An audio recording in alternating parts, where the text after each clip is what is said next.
గర్భవతి అని తెలిసింది. ఎంత భయపడిపోయి ఉంటది మరియమ్మ. నాకు ఎంత నింద వస్తుంది, ఎంత చెడ్డ పేరు వస్తుంది, ఎంత అవమానం వస్తుంది, భయపడిపోయి ఉంటది. అందుకే దేవదూత అంటుంది, భయపడవద్దు, భయపడవద్దు. యోసేపు కూడా భయపడ్డాడు. యోసేపు అయితే అయ్యో నేను వివాహం చేసుకుందాం అనుకుంటుంటే ఎంగేజ్మెంట్ అయిపోయింది, అప్పుడే ప్రదానం చేయబడింది, అయ్యో వివాహం చేసుకుందాం అనుకుంటే తీరా చూస్తే తెలిసింది. చూడండి, ఎవరైనా ఒకసారి వివాహం నిశ్చయమై ఎంగేజ్మెంట్ అయిందనుకోండి, తీరా దానికి ప్రెగ్నెంట్ అని తెలిస్తే ఎలా ఉంటుంది పరిస్థితి?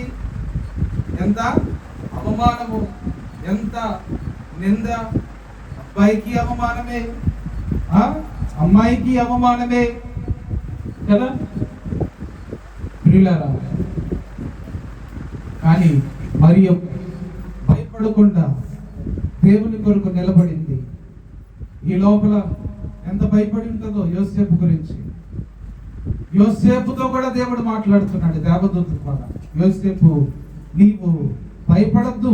1:20 చూడండి, మత్తయి సువార్త 1:20 చూడండి.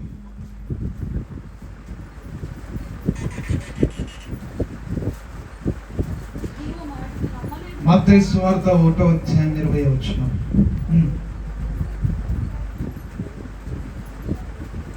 ఆమె భర్త అయిన యోసేపు నీతిమంతుడై ఉండి ఆమెను అవమానపరచునులక రహస్యముగా ఆమెను విడనాడ ఉద్దేశించను. ఏంటండి? రహస్యముగా అవమానపరచకూడదని, అవమానపరచునులక రహస్యముగా ఆమెను విడనాడ ఉద్దేశించను. అదే ఇప్పుడున్న జనరేషన్ అనుకోండి, ఏం చేస్తారు? కోర్టులో కేసేసి, పరువు నష్ట దావా వేసి, టీవీకి ఇచ్చి, న్యూస్ ఛానల్ అన్నిటికి ఇచ్చి.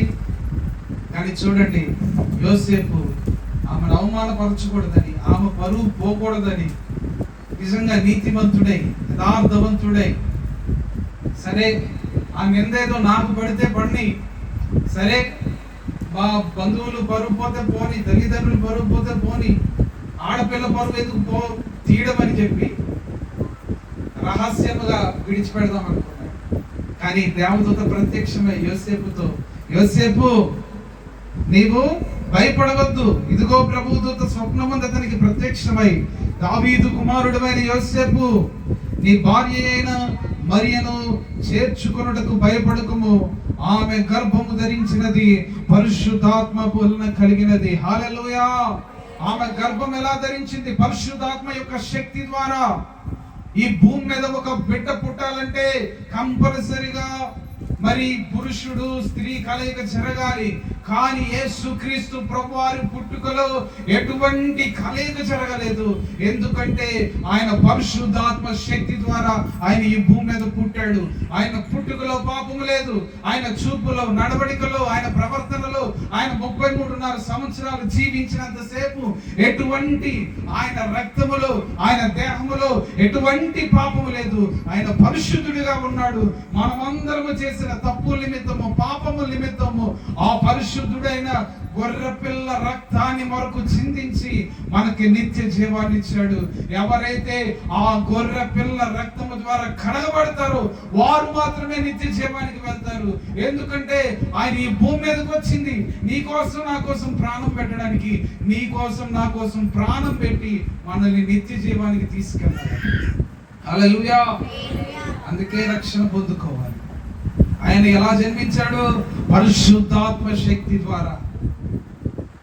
ఆయన చూపులో, నడవడికలో, ప్రవర్తనలో, ఆయన చేష్టలలో, ఆయన క్రియలలో, ఆయన నడవడికలో ఈ భూమి మీద ఒకే ఒక్క మాట ధైర్యంగా, నాలో పాపం ఉన్నదని మీలో ఎవరైనా నిరూపించగలరా అని చెప్పిన ఏకైక మనిషి. ఈ భూమి మీద మనుషులు తప్పు చేశారేమో, ఈ బైబిల్లో మనుషులు తప్పులు చేశారేమో, ఎక్కడ దేవుడు తప్పు చేయలేదు, ఎక్కడ దేవుడు తప్పు చేయలేదు. ఇంకా మనుషులు తప్పు చేస్తే వీళ్ళు ఈ తప్పు చేశారు కాబట్టి ఈ శిక్షను అనుభవించారు. అది రాస్తాడు దేవుడు. ఈ పరిశుద్ధ గ్రంథంలో మనుషులు తప్పు చేస్తే తప్పు చేసిన వారికి ఎటువంటి శిక్ష వేశారో కూడా దేవుడు చూపించాడు. మనుషులు తప్పు చేశారు, దేవుడు ఎక్కడ చేయలా. దేవుడు ఎప్పుడు ఎక్కడ తప్పు చేయడు. దేవుడు కాబట్టి తప్పు చేయడు. ఏంటండి? దేవుడు కాబట్టి తప్పు చేయడు. దేవుడే తప్పు చేస్తే ఆయన ఇంకెందుకు దేవుడు అవుతాడు? అంతే కదా. ఆయన పరిశుద్ధుడు, ప్రేమ కలిగిన వాడు, అందరిని ఏకరీతిగా చూసేవాడు, అందరిని ఏకభావముతో ప్రేమించేవాడు. పేద అని లేదు, ధనిక అని లేదు, స్త్రీ అని లేదు, పురుషుడు అని లేదు, ఏ రంగు భేదము లేదు, ఏ ధన భేదము లేదు. అందరినీ ఏకముగా తన కుమారులను తల్లిదండ్రులు ప్రేమించిన రీతిగా, ఇంకా తల్లిదండ్రులు వ్యత్యాసం చూపిస్తారేమో పిల్లల్ని చూసే ప్రేమలో, కానీ దేవుని ప్రేమలో ఎటువంటి వ్యత్యాసం ఉండదు. దేవుని ప్రేమ అందరినీ సమానంగా ప్రేమించేది. దేవుడు అందంగా ఉన్నవాడిని తన కుమారుడిగా స్వీకరిస్తాడు. దేవుడు కుష్టి రోగిని కూడా తన కుమారుడిగా స్వీకరిస్తాడు. అన్యాయస్తుని కూడా తన కుమారుడిగా స్వీకరిస్తాడు. న్యాయవంతుని కూడా తన కుమారుడిగా స్వీకరిస్తాడు. కానీ ఆయన ప్రయాస ఏంటంటే నీవు నేను పరిశుద్ధంగా ఉండాలి, నీతిమంతులుగా మార్చబడి ఆయనకి కుమారులుగా ఆయనతో పాటు ఉండాలనేది ఆయన యొక్క కోరిక. మొదటిగా యేసుక్రీస్తు అనగా యేసు మరి రక్షకుడు, క్రీస్తు అభిషేక్తుడు, ఇమ్మానుయేలు తోడుగా ఉండే దేవుడు. తర్వాత ఆయనకి ఇంకా పేర్లు ఉన్నాయి చూడండి. యెషయా గ్రంథము 9వ అధ్యాయం 6వ వచనం.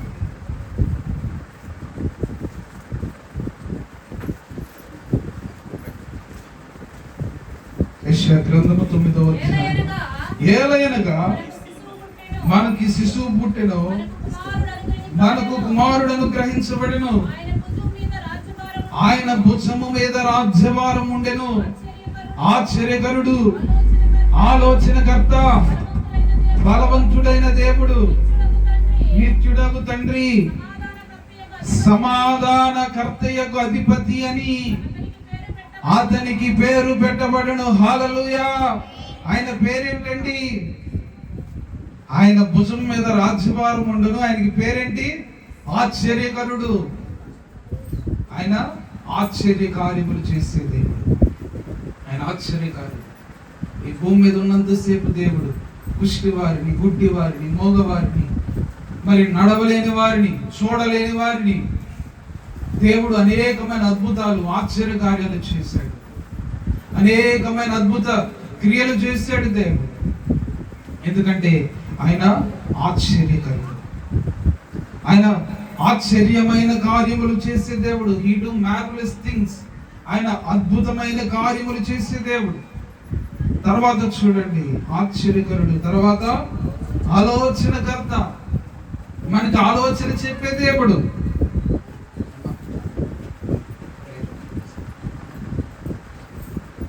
మరి రెండవదిగా చూస్తే ఆయన ఆలోచనకర్త. ఆయన మనకి ఆలోచనలు చెప్పేది.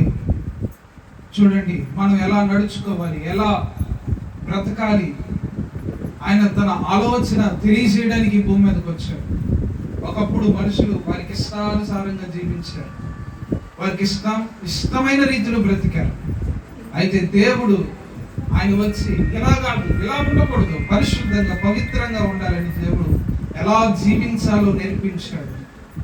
అలాగే అనేక మంది బలహీనమైన పరిస్థితిలో ఉన్నప్పుడు దేవుడు వారికి ఆలోచన చెప్పి ఆలోచనకర్తగా ఉన్నాడు.